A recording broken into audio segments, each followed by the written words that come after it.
And now, coming to you from the Pensado Media Center, powered by Westlake Pro. Hey, everybody, what's up? You're at the place. Pensado's place. Ooh, Sweet.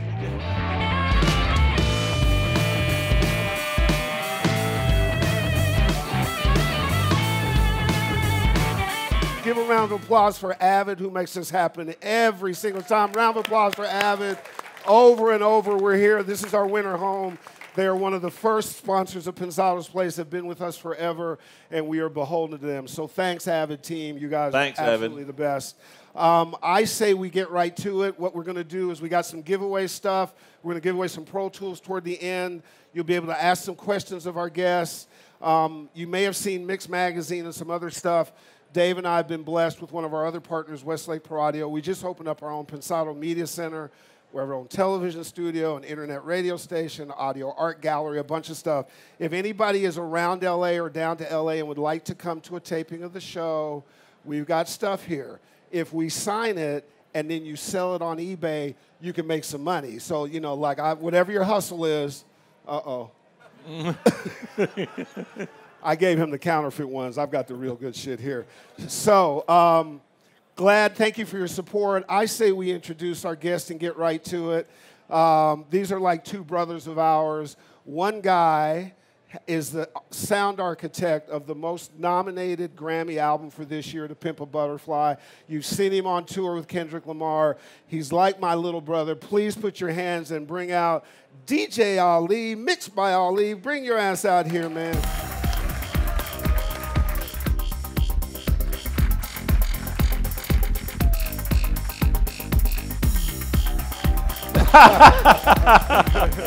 nah. Derek, my buddy, what's up? Bob Bennett. What up, man? Hats to them. The other dude, I'll tell you a funny little story. When we first had him on the first show, I sit in the middle, as you guys know. Dave's here, an artist to the right.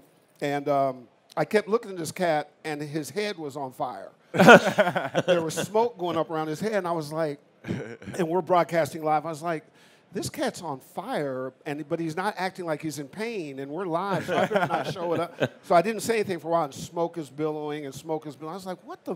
And the smoke smells vaguely familiar. I'm not sure. And so when I turned away to ask a question, he had a little vape thing in his hand, and he was doing it for medicinal reasons. Yeah, and so yeah. that was the first show that we had where Glaucoma. we actually helped support the cannabis initiative for medical marijuana healing. So a sound architect with Kanye West, on stage with him live, in studio with him live, one of the cats that Kanye counts on, a great friend of ours, our buddy Mike Dean. Mike, come on out. Miguel. What's up? What up, boy? What's up, man? Good? What's up? My guy. Good, man. So, you recently opened your own studio. Correct. What was Hollywood, the California. incentive? What was it? You wanted your own house? Was it economic? Was it a business thing? All three. Of course, economic, business. But I wanted a place for my guys, the engineers that I'm teaching, to come up and have a place they can call home and be hands-on with certain things that they possibly wouldn't have the means or the outlets to touch. Certain plugins, certain gear. So I just wanted a place to call home and people can come up and learn how I did. Everybody didn't have the same opportunities I did, so I want to give the opportunity to the next guys. One of the things that Mike, when Mike was on the show, that you both share is that you guys aren't playing by rules. You record where it makes sense. Could be a hotel room, could be an airplane, could be whatever. Yeah. Doesn't have to have the latest gear. It's about getting the sound right and making sure the song is correct. Is that correct, Mike? Yeah, exactly. Yeah. Exactly. In this day and age, it doesn't really matter where you're at. It's like what gear you have and what knowledge you have, and Right. know Right. how to work a microphone and a preamp. You can record anywhere. That's all you need now. The reason why we think that's important is you guys do not have to be held bound by what gear you don't have or what you can't afford and all that kind of stuff. You can break through that and make look, if they can do it and they're doing it, who the hell else can tell you what else to do? Can you look at the level of heat here? So you're really freed from technology and allow technology to be your assistant as opposed to be your master. Exactly. it's a tool to help you. Would you agree with that? 100%. Yeah. 100%. Let me tell you, this is before we go on. This is one thing I have to share with you guys that Dre always shared with me. He said it's not what you're working on; it's who's pressing the buttons. And at that time, I was just in an inbox, and that's it, just an inbox. And I was kind of discouraged on moving forward because I didn't think I had what I needed to make these hit records. But after he told me that, I went back in with me in my inbox, and we made it work. So never feel like you need the top of the line, everything to get your stuff going. Just practice and work what you have and perfect what you have, and you will not lose. And this dude, who I consider my little brother, at 16 just decided he had a dream. Yeah. It wasn't about school, wasn't about formality, wasn't about a certificate, wasn't about gear, wasn't about all that kind of stuff. And I will tell you that Chongo and I recently went in the studio, and he was mixing. What was it? School? Yeah, I'm wrapping up Schoolboy Q's album. Yeah. It was like watching, if you like basketball and watch Steph Curry shoot, or if you watch a great soccer player, I was in awe. I just sat back because the speed in which he was utilizing the board and Pro Tools and everything else, and it was just, the chairs don't slide. I would actually emulate it, so it was just like, boom, boom, boom, sit back, boom, boom, boom, make a move, and and then move. But I watched the song shape at a level of speed that was fascinating. Like, it made my next appointment late. Chongo kept going, Herb, we got to go. I was like, I'm not going anyplace. I was just, so the artfulness and craftsmanship that they both exhibit has not been from how formalized they have or racks of gear and all that kind of stuff. It's fascinating to watch. Yeah. Mike, we've been friends for 20 years. I've stepped over you before when you were fighting with an intern in the hallway to get to my studio. Yeah. We got a long, big history. It's an old story. How important was your classical background? I want to talk to Derek about his use of live instruments on Butterfly and your experiences with that. You're a walking live instrument. When you play, you and Kanye do shows, just you and Kanye. And, Yeah. And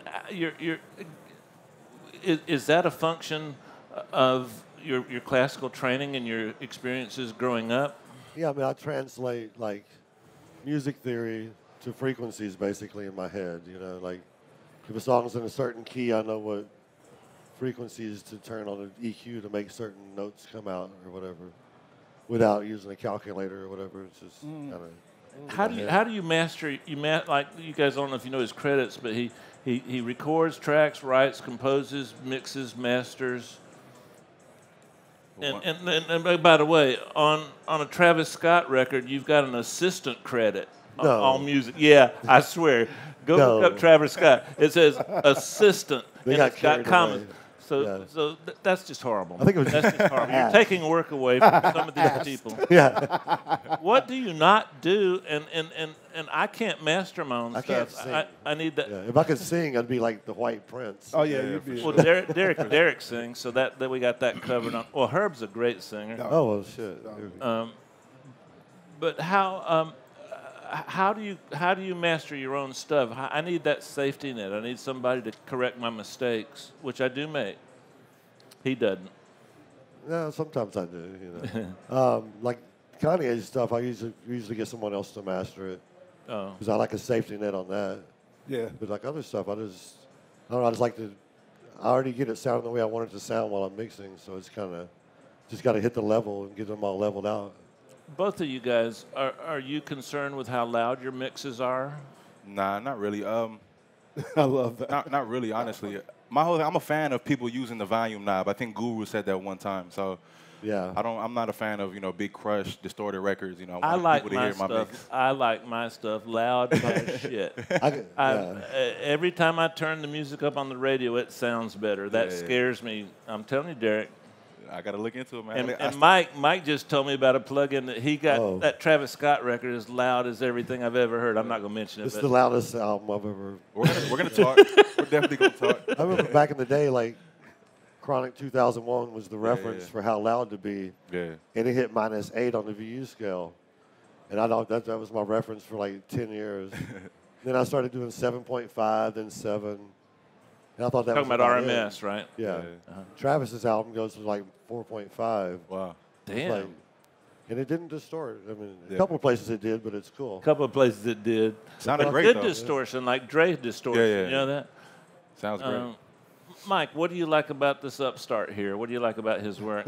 Oh, just makes it sound incredible. You know, everything really. Appreciate it. I've never met anybody that gets their personality, their heart. Like Mike has done it for 20 years, Yeah. but you're the new guy, man, and nobody does that better than you. Yeah. I love your engineering skills. Thank you. And you know how we talk. I'm still learning. But it's your heart that I pay for your records for.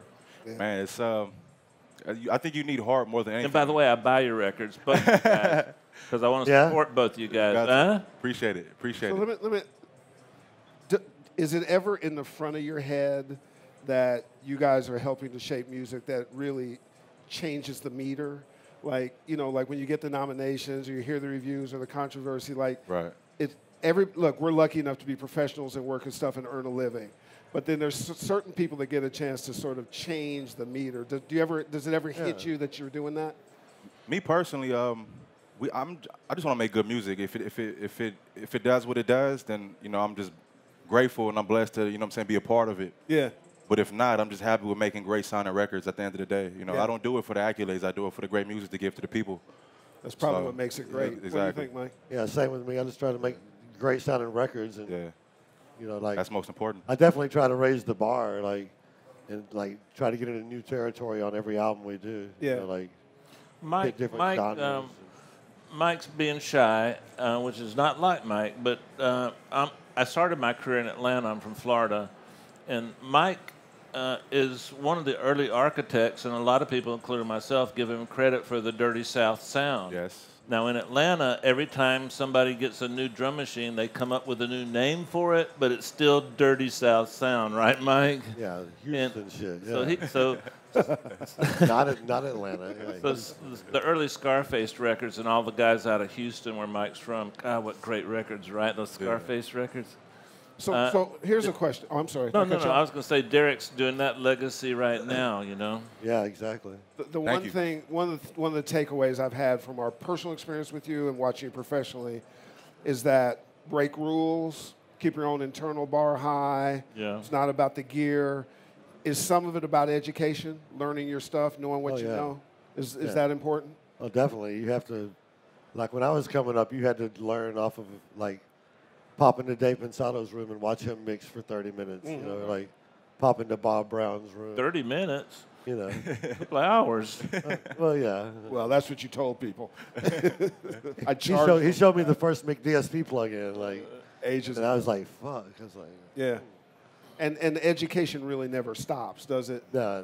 Like nowadays, all kids you can go on YouTube And learn, yeah. anything you want to learn, you just, how do I blah, blah, blah, blah. Right. And there'll be 15 kids showing you different ways of doing it. Yeah. Yep. Like I had to I'm using the SP1200 right now, and I had to learn how to sample on it again. It took 10 minutes because somebody told me how to do it on YouTube. Right. And ultimately, just for advice, we would recommend that you don't go to YouTube. You go to Pensado's place. It's an online television show. It's kind of cool. Go there. You can find out the Hey, guys. You guys both work with massive celebrities. I question the personality of yours. I love the personality of yours. But they're two different people. How do you work with Kendrick in terms of utilizing that personality and being a part of that and enhancing his records? And Mike, same question to you, because Kanye is a different person. And I can't imagine how hard it is both of you have. Yeah. I mean, I wouldn't even say it's hard. Like me and Kendrick are brothers. We came up 10 years strong. We were all from the same neighborhood. But I don't know. It's hard to. It's like how do you guys work? It's kind of asking you how would you guys work together. It's chemistry. Yeah. I always say an engineer-artist relationship has to be an unbroken bond because you have to be able to complete the other guy's sentence. You have to know what this person wants as an artist. You have to be able to. I always say engineer drives the car and the artist knows where he's going. Oh. So you have to really just have that relationship with the artist you're working with. Mike, when there's a I'm sorry, because I do want to hear Mike. Go ahead. Well, so when there's a disagreement, right, and you feel strongly one way and the artist feels strongly that way, does the bond get you through that? Yeah, for sure. I mean, my whole thing is doing it both ways. If we both disagree or agree on separate things, we will do two different ways and pick the best one. Gotcha. But if not, me being the engineer, he being the artist, I'm blessed to have him, just trust me in my ear to let me do my thing. And, at the end of the day, he would trust what I think is the right sound for whatever we're doing at that time. Makes sense. Yeah. Kanye will send a record to 12 people to mix. And, it's whoever has the best mix wins, basically. And we're like brothers, We've been working together since like 2001, I think. And like, if I don't like something he's doing, I'll go in my room and change it and bring it back to him. You know what I mean? And then he'll keep changing it back the way he wants it. You keep then changing I'll it change back. it back. And eventually somebody will win. How does it feel to be in front of 60,000 people, just you and Kanye on the stage? He plays guitar on stage, keyboards, DJs. Cool. Dances, you look good in a skirt. How does that feel, that power? Describe it great. to us. Nothing like hitting like a Moog Voyager on 10 million watts, Right. With like It touches the soul. several hundred 18-inch woofers, It's the best thing in the world. Yeah, man. It's got to be Man, amazing. I'm so proud of both of you. Thank you. So the business aspect of engineering, because I know, we've had conversations about curriculum and schools and touring and panels and stuff like that. And Right. you have different business entities for engineering. Is that just part of your DNA? Is that part of sort of security and building, taking this opportunity and making it more, giving opportunity to people? What's the motivation? That's what it's really about. I feel, or I strongly believe, once you get placed in a certain position or a situation, it's on you on how you're going to take that and build from there. A lot of people's given opportunity and don't do nothing with it. I'm not one of those guys who let opportunity pass. I'm going to take and strike when it's time. But also I do it to, me being a young engineer, where I come from, no one wanted to hear my mixes. I couldn't pay nobody to let me mix their records. So, I'm doing it for those guys who have the passion, who have the heart to make these great sounding records and want to work, but don't get the shine, don't get the love from the artists, don't get love from producers. And, I just want to build like a platform and, just a community of people where, it's all about the music and not the other bullshit, or excuse me. The other bullshit. Yeah. It's business bullshit. That's for dope. sure. Yeah. Hey, Derek, on the song For Free, there were so many live instruments on that song. Great job, buddy. I remember when we talked last year. Last year at NAMM, I ran this guy down. I said, "Yo, we have a jazz record. Can you please help me make this record?" I don't know shit about I don't know jazz. what the fuck I'm doing. Can you please? What instrument did you work on and start out going, man, I don't know how to do this, and then it turned out great. Tell me an experience from The that whole live song. thing. As soon as we spread, when we was recording it, matter of fact, but when we spread the mix out, I'm looking at all these instruments, upright bass and all these, Like, what the hell is this stuff? I'm not, I didn't come from a musical background. I'm all about trial and error. I jumped right into the shit. I got an interest in it, and I learned by myself. I spent hours, learning Pro Tools and learning how to make stuff sound good. So me stepping back into a studio with all these amazing musicians and trying to find a way to make what they're doing sound great. It was, it was a mission. But I would say that it was hell, man. It took me a week to mix that song, shit. But it just took time, man. You got to, in anything you do in life, you got to take your time, one step at a time, and just build it and believe in what you're doing is going to be great at the end of the day. So Mike, when you're able to, transpose and sort of calculate in your head and stuff like that, is that just something that is a natural thing for you? Did you have to work on it and make it happen? Was you born with that Kind of gift? something I see in my head. It's like a weird thing. Do you hear music and see it in colors, or you see it in numbers? No colors, just like charts and graphs. Okay. It's like the RTA things, but I saw that in my head before they invented the thing. Yeah. Like He tunnel can't, vision. he can't But it's see like colors because he's always looking through a fog. When he was on the show, I was starting to see things in colors. Mike, am I wrong? But I remember a really heartwarming story about you going back to your piano teacher. Am I thinking right? I guess, yeah. Yeah, you bought her like 2 homes and a Rolls Royce or something. Was that it? Yeah. Yeah, okay. Cool. Tell that story. Or did It's I not just true. tell it? No, I think it's not much of a story. I just went back to see her after I had a bunch of big records, and it was pretty cool. Yeah. Did she talk to you? I'm sure she didn't even talk Oh, to yeah. you. Oh, I'm sure you made her life hell. Did she talk to you? yeah, oh, yeah. She was my teacher for like 13 years, Wow. What do you like musically? What do you listen to when you're not working? Oh, man. Does it change over time? Is it Just broad? Is it? all kinds of shit. Yeah. Like lately, I've been listening to like Steely Dan and old I've been there too. classic recently. rock shit. Yeah. There's a lot of shit to do. I got my I've been doing Sonos that. working now, so I've been just randomly playing music. Yeah. I don't really listen to music much, but lately I have been. Yeah. Yeah. How about you? What do you listen to? I've been trying to go back on older albums. Like, of course, R.P. David Bowie. I've been listening to the Young American. Was it Young American? Yeah. Yeah, I've been listening to that album. It's amazing. Just trying to get more familiar with different sounds and, stuff like that. I hear a lot of DJ Quick in your work. I came up off that. What? Okay. I knew I did. DJ Quick, Corrupt, all the Little old bit school yours, West Coast. too. Oh, he's like the best engineer. Yeah. Yeah, he's all my the favorite, funk, too. all the funk that was in those records. Yeah. Yeah, I saw him a couple months ago. Another important point for you guys who are developing yourself: feed your head different stuff. Don't get stuck in one thing. Never. Because that hybrid is going to morph into the thing that becomes your signature. So when you see a genre, and this happens a lot of times with millennials and younger folks, and you look down on that genre, like I'll see people do that about pop music or other kinds of stuff, what you're missing is an opportunity to break through. Exactly. It doesn't mean you have to, you don't have to go live with Justin Bieber's record, but you need to understand, if you talk to Josh Goodwin, that he took that from sort of a samba background out of his teaching in Miami, and underneath that is a sort of funky Caribbean kind of Brazilian thing, and you need to be able to analyze stuff like that and then take from it and do your own thing. So anybody you talk to, Cam, one of our interns is out there, badass drummer. Oh, raise what's your hand. up? Raise your hand, Cam. That boy right there is a sick drummer and just happens to also graduate from Columbia University, but that's another story. But anyways, put different things. Make yourself a gumbo in terms of what you're listening to, and then something will come out kind of spicy. Nah, for sure. I feel like as an engineer or producer, you should always just listen to everybody's music, because you can get different, ideas, vibes, and, find a way to make it all work for you. Yeah, absolutely. Mike, it's kind of weird. We've known each other for so long, and I've never really watched you create a record. Do you tend to start with the drums first? Because I know Kendrick likes to start with the drums and then fill in the instruments after he does. How do you like to start in a normal? It's kind of different every time, Like, say you're doing something for Bieber, which you've done a couple. Usually start with the keyboard part. You know what I mean?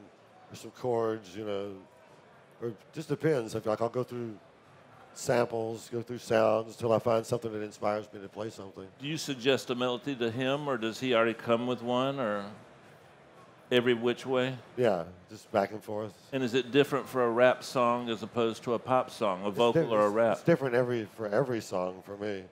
Like I don't use templates at all. Like I don't like to start anywhere. I like to start with a blank screen and just, okay, make a fader. You know what I mean? Like templates bother me. Like they lock you into a creative flow. Right.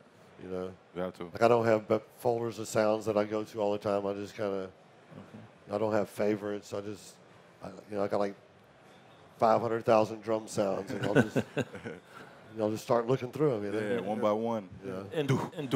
Yeah. And Derek, who do you come up with some of the drum? Because Kendrick likes to start with just basically the drums and a bass, and then he puts the rap on it. Yeah. How does he get inspired by just drums? I mean, that's just I take that question back. That was a dumb question.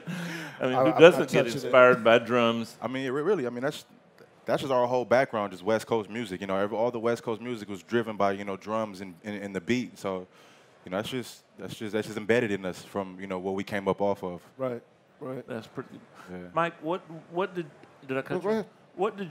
What have you learned since you've been with Kanye that you are surprised about in terms of creativity? Just so much shit. That's actually That's the only way. He's like so much. He's like a wealth of knowledge about man. music and about samples, and we'll be working on a song, and like say 6 months later, somebody will email him a beat. He'll be like, put this with that and put it in the key of that and match this tempo, and you'll be like, fuck. It's like damn. It's like a human root. He has this big puzzle in his head all the time, and he remembers everything he hears, and like, boom. I'm more spontaneous. I don't think, But And same question for you, Derek. I guess it's harder for you because you never weren't with Okay, next question. Well, all right. So present company excluded. You can't include Dave. Who are you guys' favorite mixers? Like whose mixes? What mixes do you go? Oh, I other know than this yourselves. This is hard. I'm sitting next to one of the two of the greatest, man. Well, Yeah, like then shit. The answer has no validity. The question has no validity. What? You'll knock it off. But you must watch the landscape and there's Bob Powers. Yeah. Bob Power. Yeah, that's Tribe serious Called stuff. Quest. He had Studio C. I stole Studio C You're still bitter about that. from Bob He Powers. took a Back in the vacation. day. I moved in for 8 years. for a year, fucking 8 years. I remember that. That was a someday Okay. soon, in a big public. engineer is going to steal your room. One day. In public, I apologize. Please forgive me. A for 2-day that. weekend turns into I'm just- I was working more than you back then. No, it's better because and I gave you gigs. you know what that made me do? That made me go get some SSL preamps and compressors and take my Pro Tools stuff to my apartment and say fuck the big studio. Yeah. And I haven't mixed on the SSL since then. Since everything happens for a reason. I mean, you know, not Yes, Derek, Not much. that is correct. Say that again. yeah. Thank you. The Grammys, an important thing, not an important thing, happy for it, but keep it moving, whatever. Recognition of your work. I think it's great to be recognized. You know, at the end of the day, it always feels good for people to recognize the hard work you put into anything you do. Yeah. So of course it feels good, but we don't. You know, we're not. Oh, we're gonna go work for these Grammys now. Like it's, Right. It's not what you know, it's like we're just happy to be in the position that we're in, where we can, you know, make this kind of music, and have this type of music be acknowledged by the world in such a great space. When you travel, because both of you guys travel Yeah. a bunch, do you pick up things internationally from other places in this country, this influence, Definitely, creative yeah. music people? Is it part of the stimulation process that you then can bring home and distill your own way? Because people don't get that opportunity unless you just get go in that different opportunity. countries. You know, you hear different music from different different music from around the world. You get inspired. You know, Yeah. you might hear drums and different patterns that you wouldn't hear in the States or in hip hop or R&B or any type of genre in the States. But you'll hear a crazy pattern from Portugal or Spain or something that you want to bring that back home and want to work with it. You know, a lot of Temple Butterfly was influenced while we were in South Africa. Oh, really? Yeah.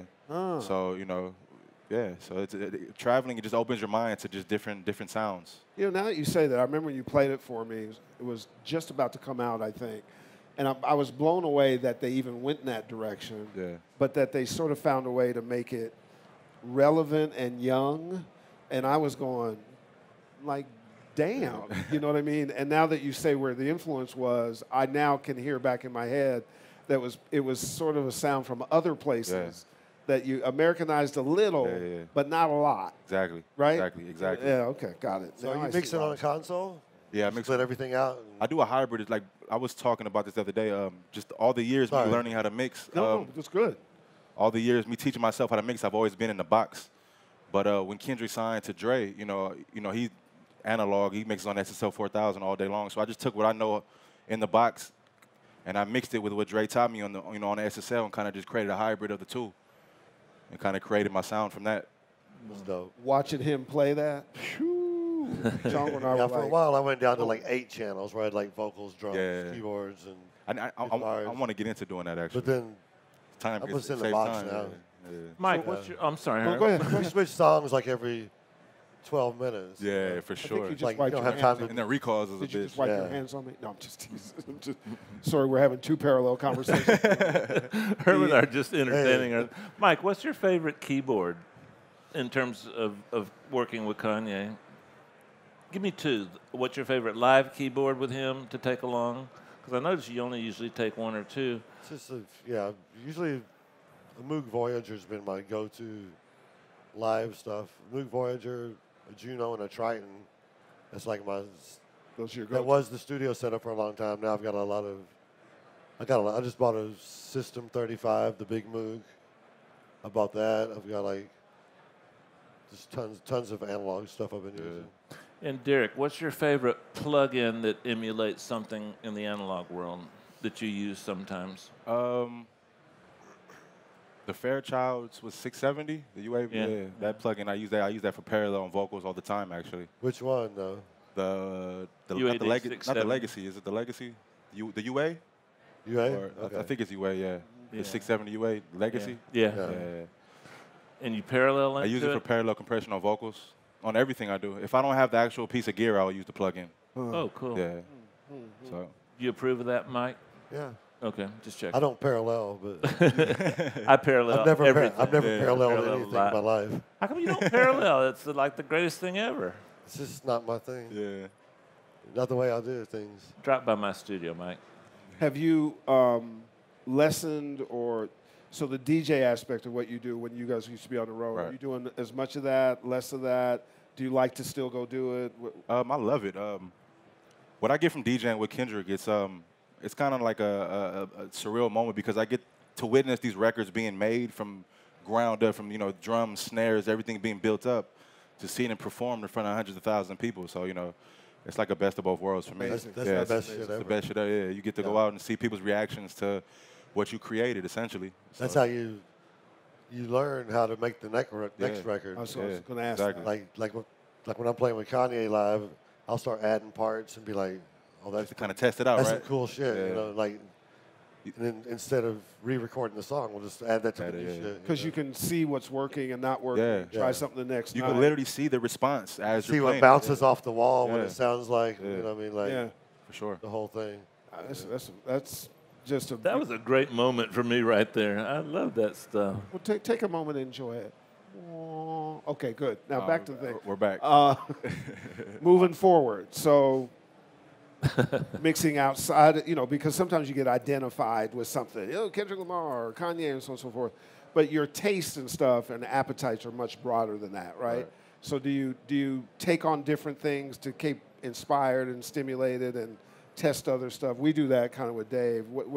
Or do you stick in one lane and stay where it works for you? I think over time, just being in this world long enough, you just spark interest in different things because you're, what is that? What word am I looking for? Your interest sparks in different things because you see, your eyes and your mind is open to everything at this point. So of course, you want to expand and try different sounds. I've been, trying to get into different genres and stuff like that, trying out different things. So that's the ultimate goal is to, just do everything. At the end of the day. Same with you, Mike? Yeah, just learn something new every day about something, Right. For sure. Like I've been way into modular synths for the last 6 months. Yeah. Right. Way into it. And I've really learned about synthesis. I thought I knew about it before, but It's one thing doing music. You can never know everything, So it's always, you can never know everything. And once you get close, it changes.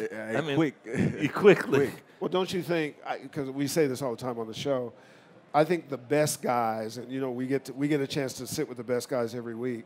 The best guys are always curious. Gotcha. Like you never really get there. You're just always searching, right? But part of the journey of searching is the sexy part. Yeah. Then you find something that works for you and go, oh, damn, okay, now I'm going to find the next thing. Is that fair? Or? Kind of. I mean, I can only talk about myself. Sure. But how I feel I just move forward is, you got to just always stay interested in learning new things. Like Mike said, every day you got to learn something new. So there'll be days I'll be in the studio and I'll just go through my plugin list and just open things that I've never used before and see what it does. Why not? Yeah. And Mike, you're wearing one of my favorite groups' hats, Mothers with Attitude. How's the group doing? They're doing fine?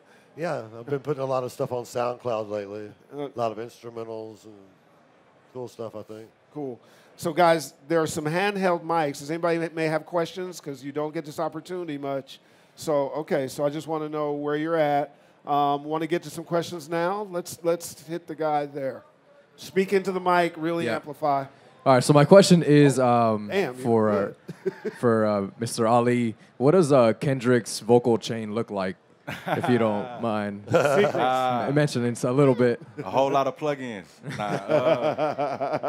We try to keep it light, honestly. It might sound like a lot. But, working with Kendrick, he does a lot with his vocal tones and just playing with his vocals, using his voice as an instrument. My key to tracking is, make something sound as natural as possible. So, from there, we take what the, natural recording and just play with it, Try to do different backgrounds, do different tones, transpose, pitch certain things, and just play around with it, Do something that's going to catch your ear. It's going to sound out of the, out of the ordinary, Anybody else got a question? Don't be shy. Got a question for Ali. I know you've talked about how you mix about 80% of your mix in mono, like on an auto tone. Right. At what point do you start focusing on the stereo sound? And what do you, like, as far as effects go? It's kind of hard to answer that because everybody has their own technique. But me, when I'm mixing mono, even with the like reverbs and delay throws like that, you can still hear everything, but you hear it in mono.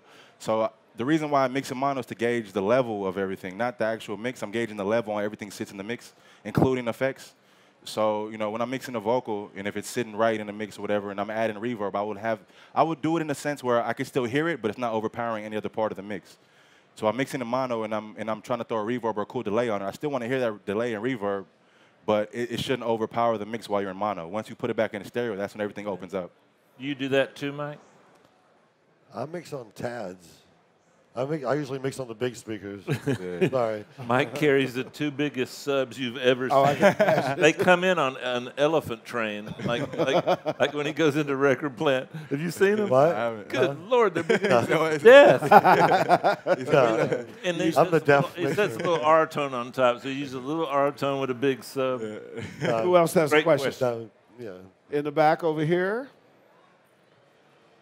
I got a question for both of you. Do you guys put anything on the stereo bus while you're mixing? Mix into the stereo bus, or before mastering, have anything on the stereo bus? Me personally, because I do print on my stems back into Pro Tools. I don't. I just get like he said. All my mixes are pretty much where I like them. I just send everything to mastering just for the level. So on my master bus, not really. No. I mix without anything on my tube bus for probably 75% of my mix. Yeah. And then I'll just pull in my chain that I use. The Same way I do, yeah. secret chain. Secret Done. chain. Yeah. And then I just run it through that chain and Give it up. it just hit it hard enough to make it move the meters right, and then it usually comes out the back end hitting where I want it to. Very cool. It usually comes out so loud nothing can play it. Remember back in the day we had to watch our levels because of the Discman, and it would clip. There's a guy over there in the green. There. Oh, sorry. Going back to the first question, when you guys have like vocal ideas for stuff like that, how much of it do you re-record like to get the more essence of the idea, and how much of it you just try and make the original vocal work? Good question. Me, I would try to make the original vocal work because the way Kendrick and all of our artists, how they like to work is they go off emotion. So when they're recording a record, they might not get that same emotion when they re-record it. So I'll try do what I can to that. But if it doesn't work out how I feel it should work out, I'll just tell Kendrick like, yo, you might hate me, but let's try it again. Let's try it this way. And of course he'll try it. You know, at the end of the day, we'll pick the best one. Like, Mike? Yeah, the same. Yeah, try to keep the original vocal. Yeah. Whenever possible, as long as there's words. You know. Yeah. Anybody else? Oh, I see way in the back there. If we can get What's over going to on? it. Party over there. Yeah. Like, I know especially like with hip hop, you know, you gotta have those punchy 808s. But how do you keep them punchy but tame? You know, without getting too wild. Why would you want them tame? Yeah, you want Yeah. to You know, keep it, you know, nice and punchy, but, you know, not too much because, you know, 808s and low frequencies can definitely overpower small systems. Mike invented the 808. A lot of people don't know that. Did you know that, Derek? I didn't. I mean, I think distortion is one of the secrets to 808s. Yeah. You know, like it's what Travis Scott. He's like, you can hear the 808s on my iPhone. Yeah. But it's, you know, just a little touch of distortion makes them cut on those small speakers, you know, and For sure. knock on the big speakers. And if your speakers can't handle it, you know, get some bigger speakers. Pretty simple. You know what I'm saying? Does anybody in the way back row that's segregated because the fire marshals are clearing the thing? Anybody back up against the wall? Fire marshals. Have a question? No? Call the fire marshal.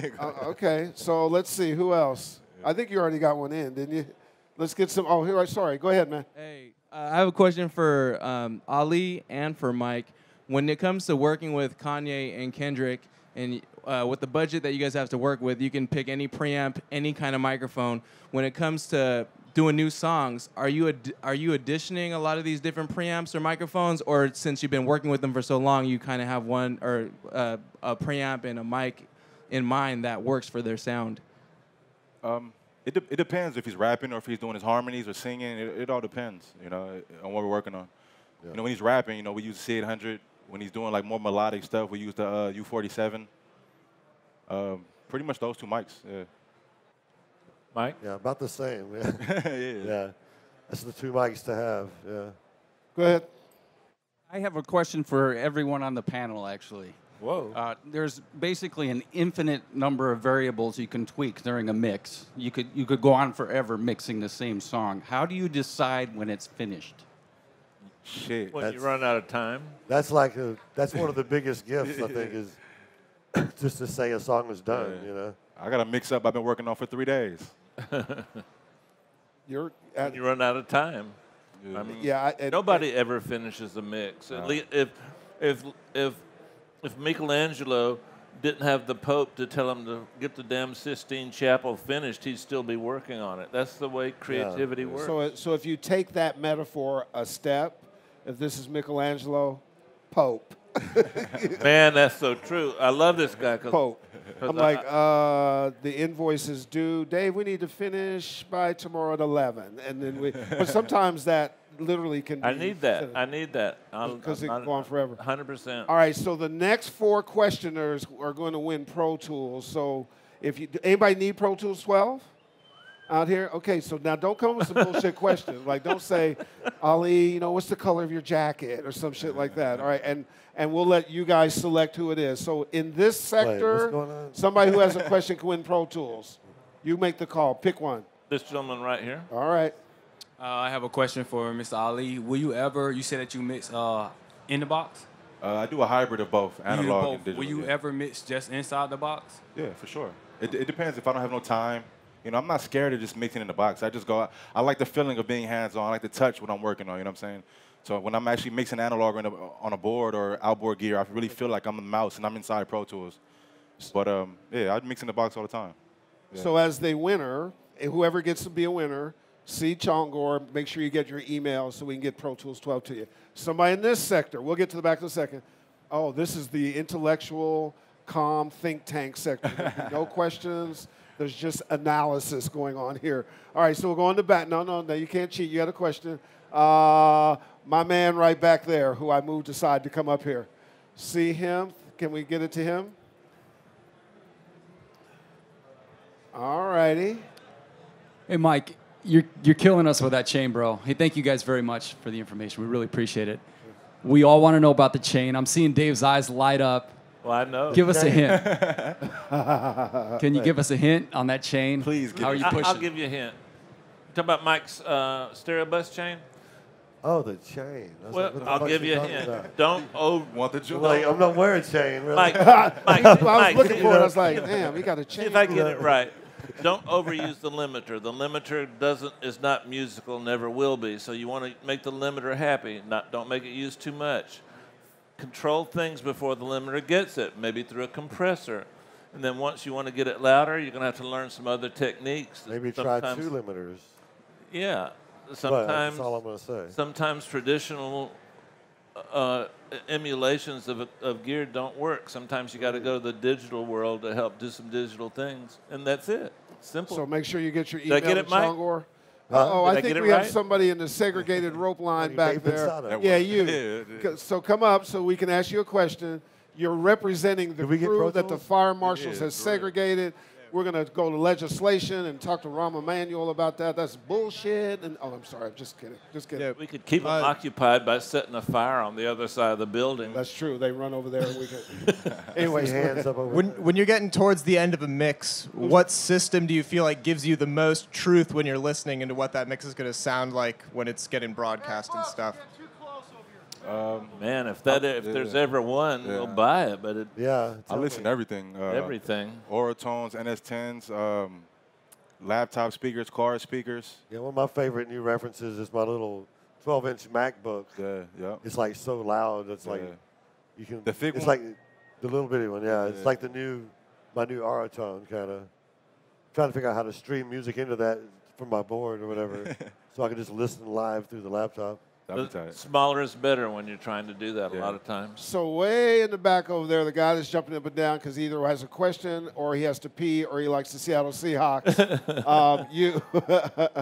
So he's a Russell Wilson fan. Right, so Mary J. Blige, Now or Never, vocal harmonies, mixing, tracking. Talk about that. I didn't track that record. Mason was hard. It was a lot of harmonies. But, man, that was a minute ago. That was really just like board EQ, board compressor. Like, she tracked her stuff really well. So when we got it, you know, her engineer already put like a pre-mix and stuff on it.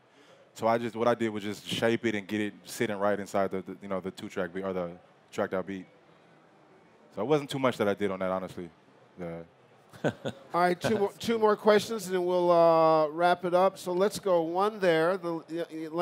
She's got a mic. Okay. Derek, I have a question for you. Okay. Growing up, what kind of music did your parents listen to? Great question. And how did that influence you in your music? I was raised by my grandmother. You know, she was you know, she's from a Polish descent. So when she took me to school every morning, she used to blast ABBA. Wow. Really? She would blast ABBA. I love it. All day. Good like sounding mixes. I'm in the back seat. Yeah, for sure. I'm in the back seat as a kid. I couldn't even sit in the front seat. She's just going crazy in the front seat to ABBA. So I think that. Dude, how did she look?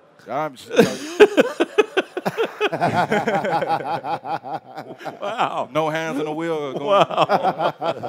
That was her turn up. You know, the ABBA was her turn up. But I think, I mean, look, that's funny you say that. Thinking back about that, I think that kind of just expanded my horizons to different sounds and different type of music.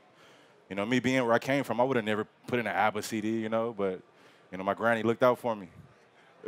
She got me right. And let me just tell you really quickly, because I want Mike to answer it. At the last Pensado Awards, and you're really going to want to come to the next one, but I won't go there.